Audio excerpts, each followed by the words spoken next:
let's talk about saying no, or more precisely, saying no to giving away time that you'd rather keep for yourself. People in general don't like hearing no, and of course, women are no exception.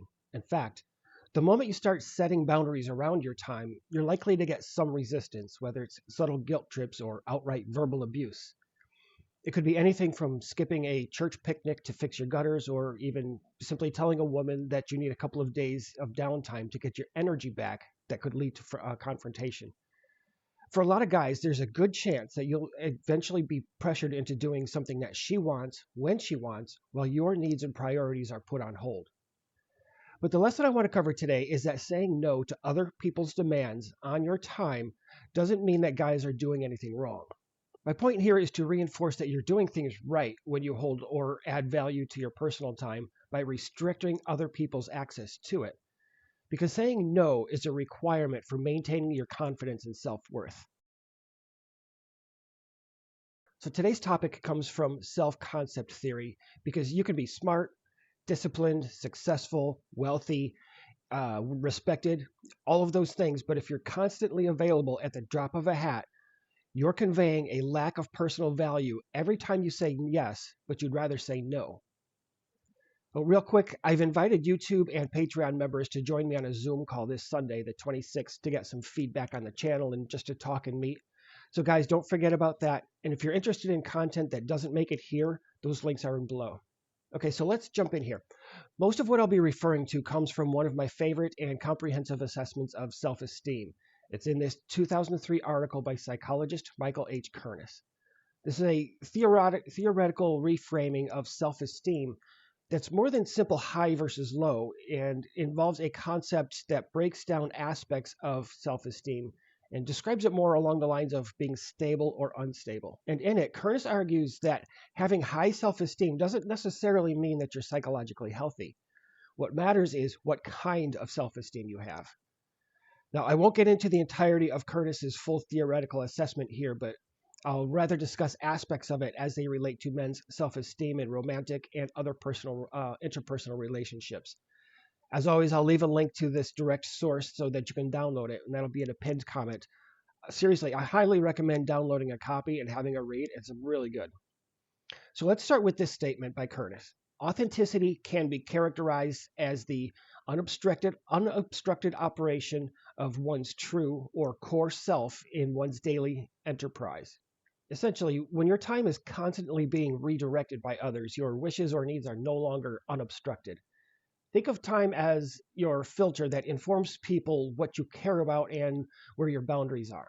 If your self-worth is unstable, you'll keep making yourself available for people who haven't earned the right to your time or your other resources. And in turn, many men try to stay likable, hoping that women will reward them for being endlessly available. They're being those nice guys that we hear about.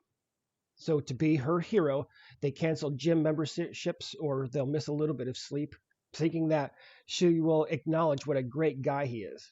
But instead, she sees a man who trades his valuable time for attention. And when you're sitting there exhausted and hoping that she'll appreciate the sacrifice, she starts taking you and your time for granted because it's worthless when it's always free and in abundance. This dynamic reflects what Kernis refers to as contingent self-worth, where contingent self-esteem refers to feelings about oneself that are dependent on matching someone else's standard or living up to their expectations. In more simple terms, when your time is constantly adjusted to meet someone else's expectations, your self-concept becomes dependent on how they will respond. And another statement from Kernis, individuals who possess contingent high self-esteem are highly preoccupied with how they measure up in other people's eyes, which often shows up as constant availability and responsiveness to others.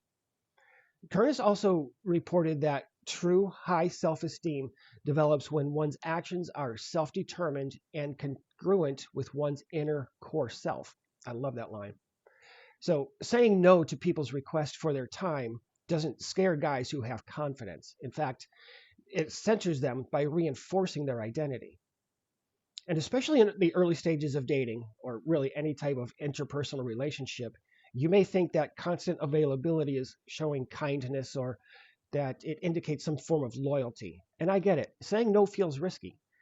It's like you're pushing people away, so you keep giving, even when that little voice in your head tells you not to. So maybe you stay out later than you'd like to, or you agree to put off your car's tune-up. But what happens over time is that people stop appreciating your time and they start to expect it. Curtis also explains that this kind of behavior often reflects fragile self-esteem, such that high self-esteem may reflect positive feelings for self-worth that nonetheless are fragile and vulnerable to a threat associated with many different types of self-protective or self-enhancement strategies. What this tells us is that maintaining your self-esteem by prioritizing your time should be an expression that your life has structure and that your time should be guarded, not taken lightly. When dating, the clearer you are about what you need, the easier it is for you to find out who respects your time and who doesn't. In fact, an inability to maintain boundaries around your time also leads to internal conflict, anxiety, and oftentimes emotional burnout. So when you let others suck up your time, you're losing productivity as well as your own esteem and confidence in the process. Back to Curtis. He also writes that stable, high self-esteem individuals have positive, well-anchored feelings of self-worth that are little affected by specific evaluative events. To translate, men who live with high self-respect don't need to over-explain their schedule, and they don't offer extended apologies when they say no to giving time that they don't have. Again, that clarity tells other people that you know what you're worth and that you don't need to prove it to anybody. As Curtis also wrote, high self-esteem that is secured and well-anchored neither requires continual validation nor is highly vulnerable to threats. So as such, guys with healthy self-concept don't waver when women challenge them.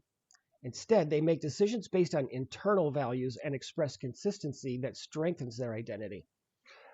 Ultimately, when you reclaim your time, the people who aren't interested in your self-worth will let you know by getting pissed off or making you feel guilty for it. But the ones who do truly belong in your life will understand. They'll respect your space and value the time that you choose to give them. This reflects what Curtis ultimately describes as optimal self-esteem, in which true high self-esteem does not depend on the attainment of specific outcomes and does not require continual validation. So the next time someone asks you for your time and your instinct is to immediately say yes, try pausing a bit. Take a second and ask yourself if it actually fits in your schedule and with your priorities. And if it doesn't, say no without explaining. Don't soften and don't apologize for it. Because that moment is when your self-concept increases. As always, let others know in the comments how this has worked for you.